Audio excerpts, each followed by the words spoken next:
they've done it again. Adidas have released another Predator in 2024, only this time it's a reimagination of the very first Predator from 1994, meaning that you get the original blueprint, the DNA, the very same elements, but made with modern technology. And honestly, it might be one of the biggest surprises I've had in 2024. So today, I'll tell you all you need to know, what they feel like on the pitch, and hopefully help you decide if you should buy a pair or not in the link to Unisport right up there or in the description. So, let's go.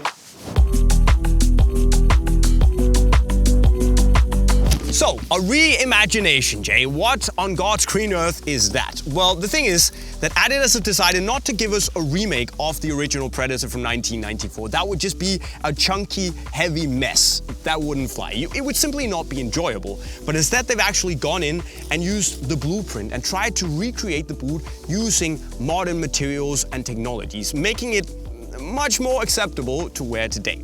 See, the history with the original Predator from 1994 was that there was this ex-pro player called Craig Johnston that was teaching kids on how to apply swerve on the ball. And he told them to think of as if they were using a table tennis bat. But then one of the kids said, Mr. Johnson, table tennis bats have rubber on them, football boots do not.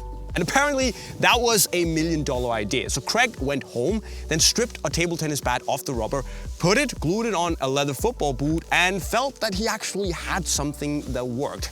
So he took the boots to the leadership in Adidas, and they said, no chance. But Craig didn't give up, so he took the boots to the leadership, some of the ex-pros at Bayern Munich, while very closely tied to Adidas. He videotaped them wearing the boots, they loved them, he went back to Adidas, and they liked them so much again that they put his name on the boots. And the rest is history. And what Adidas have done here is basically go in and recreate as much of the DNA from the old boots here. You get obviously the SL rubber fins, they're not as aggressive.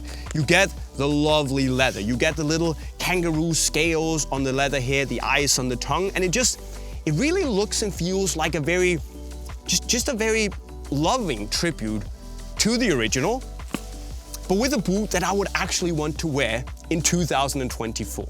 It even says established 1994 here on the side instead of saying Johnston as on the original, but it's just, the details are there, and it's clearly made by people who care, and I like that. I mean, even the boxes, they're not identical, but the new box also has Predator and the eyes. I mean, it's just nice. It's just the attention to detail.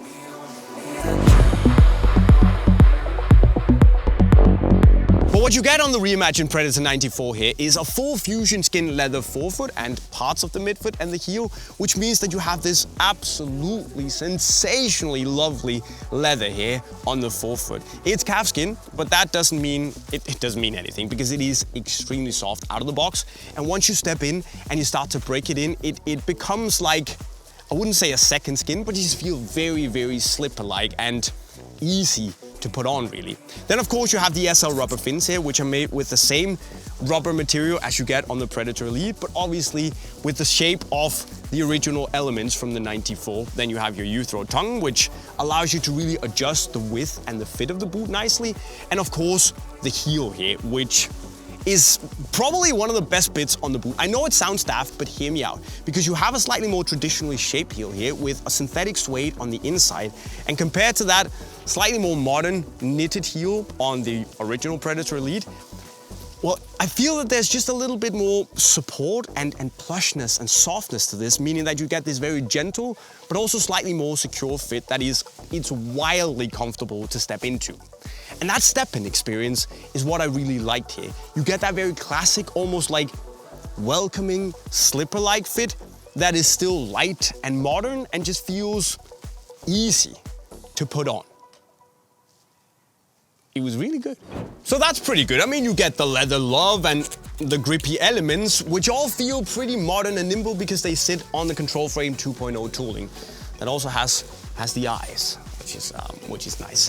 But the thing is that while it shares the outsole with the Predator Elite here, that's basically also all they have in common. Because yeah, sure, they also have the SL rubber elements here, but I do feel that when you go to strike the ball in the Predator Elite compared to the Predator 94 remake here, There is just there's the same amount of grip on the forefoot, perhaps even more so in the Predator 94, but especially when you try to shoot those curve shots, there are more elements present right in that area on the instep on the Predator Elite than the Predator 94. So you just need to keep that in mind. With that said though, I do feel that when you strike the ball in this 94 reimagination, there's just a little bit more, the upper package is thicker, so it feels a little bit softer and more dampened, but definitely also as if you have more oomph and slightly more power behind the ball when you strike it in these. Perhaps because, the upper material is just thicker. It is leather, there is a bit more. There's the inner liner, there's the foam package, then the leather itself, and obviously the SL rubber fins on top.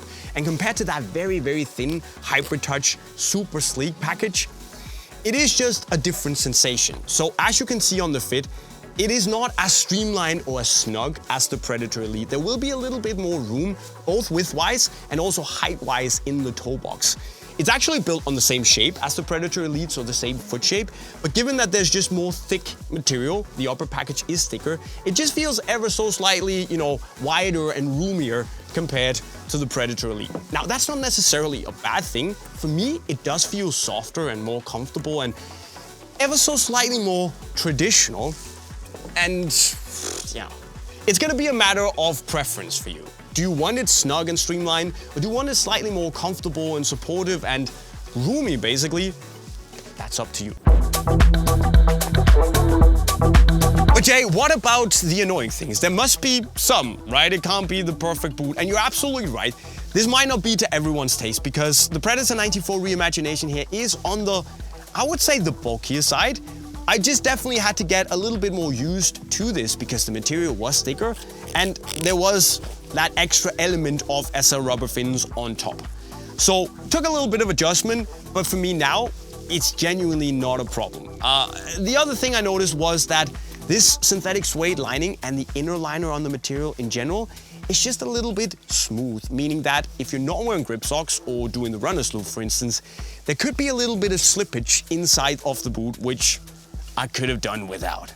But apart from that, if you're into this sort of boot, it's a really, really solid package. So yeah, it might not be that similar to the Predator Elite that you might know from today, but then again, if you remember the classic Predators from 1994 up until 2006, it feels more like those, where you get that little bit of extra body. There's that very powerful sensation and just a lot of grip on the ball. But at the same time, they are just super, super comfortable and they feel good in a modern way. And I gotta be honest, I really like this whole reimagination idea. Instead of just giving us a one-to-one remake of the 94 Pred, that would have been a bulky mess. This just feels really, really nice. And if you're into that, well, you should hurry up and buy them from the link to Unisport right over there. But not, of course, before you tell me what you think of these and this reimagination idea. Well, let me know in the comment section right down below. Remember to subscribe to the channel with the notifications on if you haven't done so already. And if you want more cool boot videos, click the playlist right down there. With those words, I'll be signing off. Cheerio!